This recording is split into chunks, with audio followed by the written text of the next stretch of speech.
Bismillahirrahmanirrahim. Assalamualaikum warahmatullahi wabarakatuh.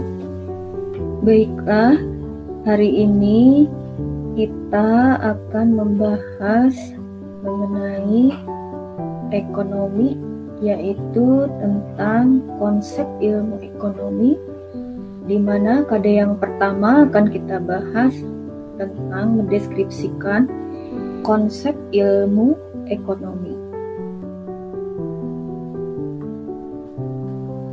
Di semester 1 ini kita akan membahas tentang yang pertama konsep ilmu ekonomi, selanjutnya masalah ekonomi dalam sistem ekonomi, peran pelaku ekonomi dalam kegiatan ekonomi, dan yang terakhir adalah terbentuknya harga pasar dan struktur pasar.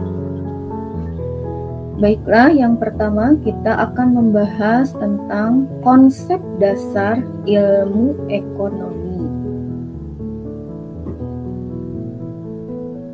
Diharapkan setelah mempelajari bab ini, kalian mampu mendeskripsikan konsep ilmu ekonomi, menjelaskan pembagian ilmu ekonomi, menjelaskan prinsip kegiatan, motif, dan politik ekonomi, menjelaskan kegunaan ilmu ekonomi. Dalam KD 1 ini, pembahasan tentang konsep ilmu ekonomi dibagi ke dalam 3 pertemuan. Yang pertama, mengenai ilmu ekonomi, masalah ekonomi, dan pilihan dan skala prioritas. Pengertian ilmu ekonomi. Ekonomi berasal dari bahasa Yunani oikos rumah dan nomos peraturan. Jadi ekonomi mengandung arti aturan rumah tangga yang baik. Mengenal ilmu ekonomi. Ilmu ekonomi ini terdapat beberapa pengertian menurut para ahli, di antaranya menurut J.M. Keynes bahwa ilmu ekonomi merupakan suatu teknik berpikir yang berguna untuk mempertimbangkan sejumlah biaya serta bagian dari keuntungan. Sebagaimana tadi di slide sebelumnya, bahwa ekonomi berasal dari kata oikos rumah dan nomos aturan. Nah, ekonomi berasal dari bahasa Yunani, berarti peraturan rumah tangga, yang dipopulerkan oleh Adam Smith yang membawa pengaruh besar pada perkembangan ilmu ekonomi. Menurut Adam Smith, di bukunya yang berjudul The Wealth of Nations, membahas tentang kebebasan alami dan invisible hand. Masa kemunculan Adam Smith dikenal dengan periode pencerahan bagi sebagian besar manusia. Pembagian ilmu ekonomi. Ilmu ekonomi dibedakan atas 3 kelompok dasar, yaitu ekonomi deskriptif, teori ekonomi, dan ekonomi terapan. Di mana nanti teori ekonomi dibagi lagi ke dalam ekonomi makro dan ekonomi mikro.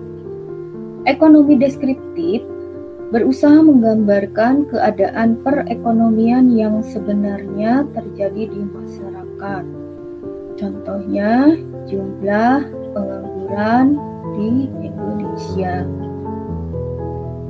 Teori ekonomi atau ekonomi teori merupakan kumpulan asas dan hukum ekonomi yang digunakan sebagai dasar melaksanakan kebijakan ekonomi, di mana tadi dalam slide sebelumnya bahwa teori ekonomi terdiri atas ekonomi makro, meneliti fenomena ekonomi yang lebih luas. Nah, contohnya tadi yaitu tingkat pengangguran. Selain itu, pertumbuhan ekonomi, inflasi, dan tingkat harga. Ekonomi mikro. Ya, yang kedua yaitu ekonomi mikro. Mempelajari perilaku individu dan perusahaan dalam membuat keputusan untuk mengalokasikan sumber daya yang terbatas. Nah, ekonomi terapan itu dipandang sebagai sarana untuk solusi bagi masalah-masalah praktis. Kita lanjutkan. Prinsip, kegiatan, motif, dan politik ekonomi. Prinsip ekonomi adalah dasar berpikir untuk mencapai tujuan tertentu dengan pengorbanan sekecil mungkin.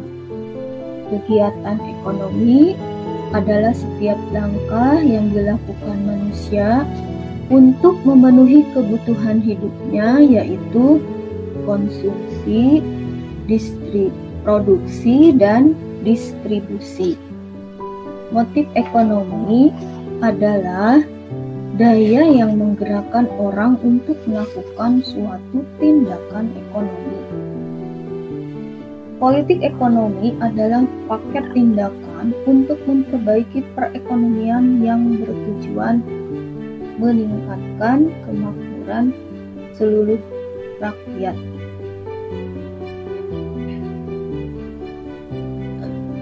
Kita lanjutkan lagi ke pembahasan apa yang menyebabkan timbulnya ilmu ekonomi. Di antaranya adalah apa itu kelangkaan. Kesenjangan antara kebutuhan dan alat pemuas kebutuhan inilah yang menimbulkan masalah ekonomi. Penyebab kelangkaan di antaranya keterbatasan jumlah benda pemuas kebutuhan, kerusakan sumber daya alam yang diakibatkan manusia, keterbatasan kemampuan manusia untuk mengolah sumber daya. Pertumbuhan manusia lebih cepat dibandingkan kemampuan penyediaan sarana, bencana alam, perbedaan letak geografis, pertumbuhan penduduk tidak seimbang, kemampuan untuk memproduksi rendah, dan perkembangan teknologi berjalan lambat. Itulah yang menyebabkan timbulnya masalah ekonomi yang diakibatkan oleh adanya kelangkaan. Bagaimana cara mengatasi kelangkaan? Di antaranya membuat skala prioritas. Skala prioritas urutan kebutuhan dari yang terpenting sampai kepada yang tidak penting atau kurang penting. Skala prioritas yang satu tentunya berbeda dengan skala prioritas setiap manusia, setiap orang tersebut. Menentukan sumber daya alternatif, mengelola keuangan secara efisien, memanfaatkan kemajuan teknologi, memanfaatkan bahan substitusi barang atau bahan pengganti yang lain, dan kalau bisa itu mendaur ulang atau memanfaatkan kembali, mendaur ulang atau memanfaatkan kembali barang yang sudah kita gunakan tetapi masih bisa dimanfaatkan. Selanjutnya itu apa biaya peluang. Nah, timbulnya biaya peluang dan bagaimana ada biaya peluang terhadap tenaga kerja. Timbulnya biaya peluang itu adanya pengorbanan individu dalam menentukan suatu pilihan terbaik atas berbagai alternatif pilihan yang lain. Ya. Nah, di sini mungkin ketika kalian selepas SMP ya, nah, atau mungkin akan nanti mencari suatu pekerjaan, itu akan menimbulkan suatu biaya peluang. Nah, jadi biaya peluang atau biaya implisit, ongkos alternatif, opportunity cost, itu sejumlah barang atau pendapatan yang harus dikorbankan agar sejumlah barang yang lain dapat diproduksi atau digunakan, atau kesempatan untuk memperoleh sesuatu yang hilang karena telah memilih alternatif yang lain. Nah, misalkan tadi yaitu ketika mendapat tawaran untuk suatu pekerjaan. Nah, jadi ongkos alternatif sejumlah barang X adalah sejumlah barang Y yang harus dikorbankan agar sejumlah barang X dapat diproduksi.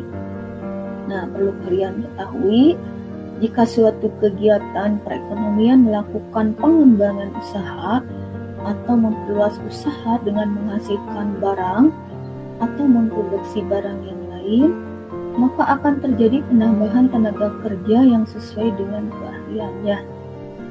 Nah, pada dasarnya perusahaan justru melakukan pengurangan tenaga kerja karena tidak sesuai dengan kemampuannya. Kenyataan tersebut menunjukkan jika perusahaan mengembangkan usahanya dengan mencari peluang-peluang produksi yang lain sehingga menjadikan hilangnya kesempatan tenaga kerja untuk bekerja pada perusahaan tersebut. Hal ini menunjukkan adanya produksi barang yang harus dikorbankan agar barang lain dapat diproduksikan, atau sering dinamakan biaya peluang.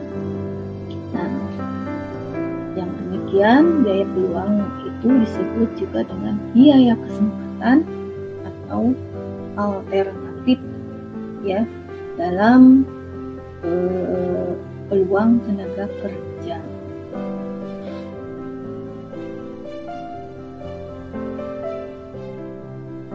Yang selanjutnya tadi menentukan skala prioritas. Nah, jadi skala prioritas itu urutan kebutuhan yang disusun secara terstruktur berdasarkan tingkat kebutuhan yang harus segera dipenuhi.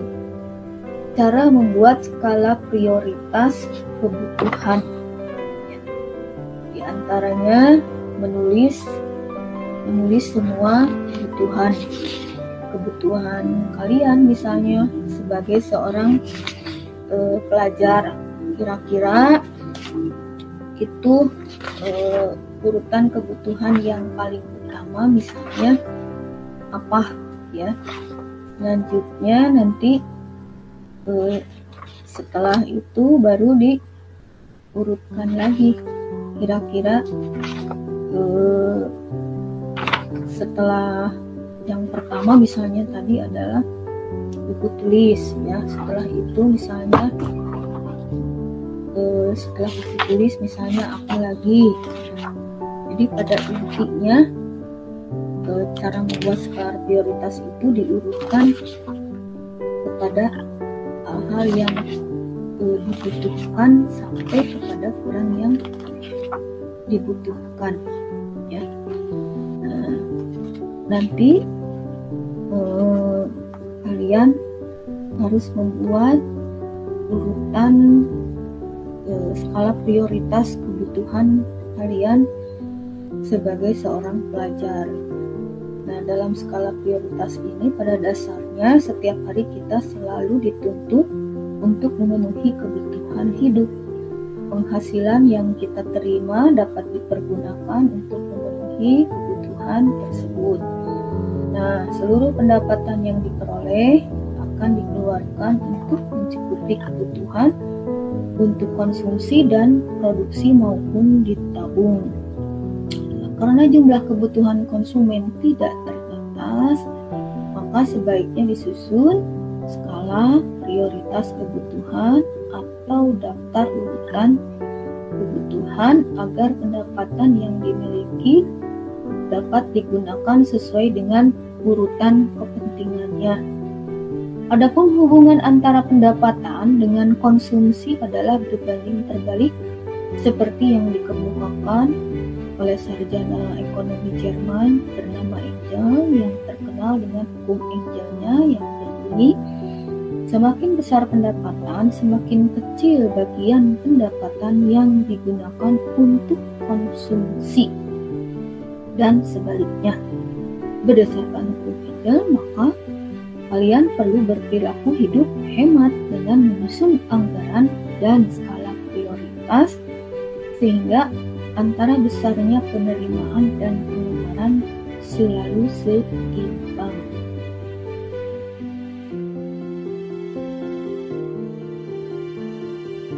Hari ini dicukupkan sampai di sini ya. Selanjutnya kita akan mengadakan tanya jawab mengenai ilmu ekonomi ya. Diharapkan nanti setelah mempelajari ilmu ekonomi ini dapat diterapkan dalam kehidupan sehari-hari ya. Nah, kita terapkan dalam kehidupan sehari-hari bagaimana ilmu ekonomi itu. Kita hari pertemuan hari ini ya. Wassalamualaikum warahmatullahi wabarakatuh.